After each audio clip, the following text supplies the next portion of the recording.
আসসালামু আলাইকুম। অনেক দিন পরে ফিরে আসলাম ইউটিউবে। অনেক দিন আমি আসিনি।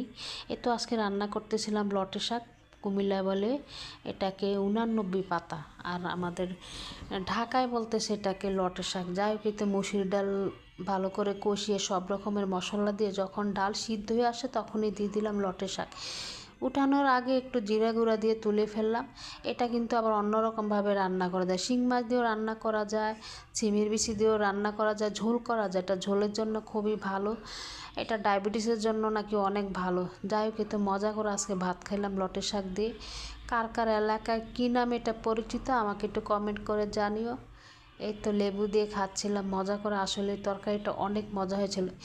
এটা যদি আবার খালি রান্না করা তখন না জিভের মধ্যে একটু ঝিমঝিম করে। এভাবে ডাল দিয়ে রান্না করলে ঝিমঝিম করে না, খেতে অসাধারণ। এই তো, আল্লাহ হাফেজ।